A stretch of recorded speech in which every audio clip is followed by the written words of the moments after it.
مسابقة دوري الأبطال راو بن غيد وسجلها بروعة. بن غيد أول بشكل رائع للفريق الجزائري شباب بلوزداد.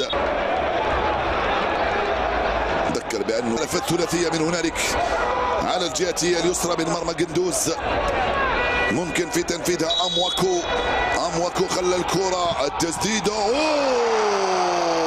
جول، لكن لوموتي هو اللي ممكن ضرب هذه الكرة وسجل هدف التعديل لصالح نادي ميدي من تسجيل هدف التعديل. هاي اللعبة هاي الكرة ليست هناك رأيت الكرة بشكل جيد هنا، الكرة كانت مصوتة. يا بن غيتا توزيعة رائعة والرأسية أيضا كذلك أروع على هوا سجل الهدف الثاني. الرأسية وهاي الروعة في الزاوية البعيدة من هنالك على الجهة اليمنى، سبق المدافع حداد.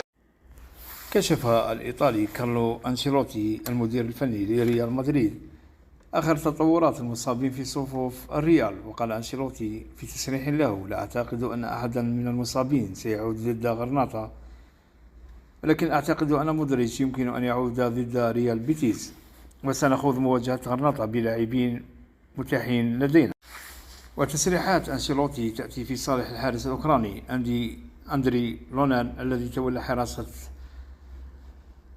مرمى الريال في آخر 4 مباريات الفريق في مختلف المسابقات وظهر بمستوى جيد، ومن المتوقع أن يتواجد أيضا نيكو باز بدلا من مودريتش، والذي تألق وسجل هدفا في شباك نابولي خلال الانتصار على الفريق الإيطالي بنتيجة 4-2 مساء أمس.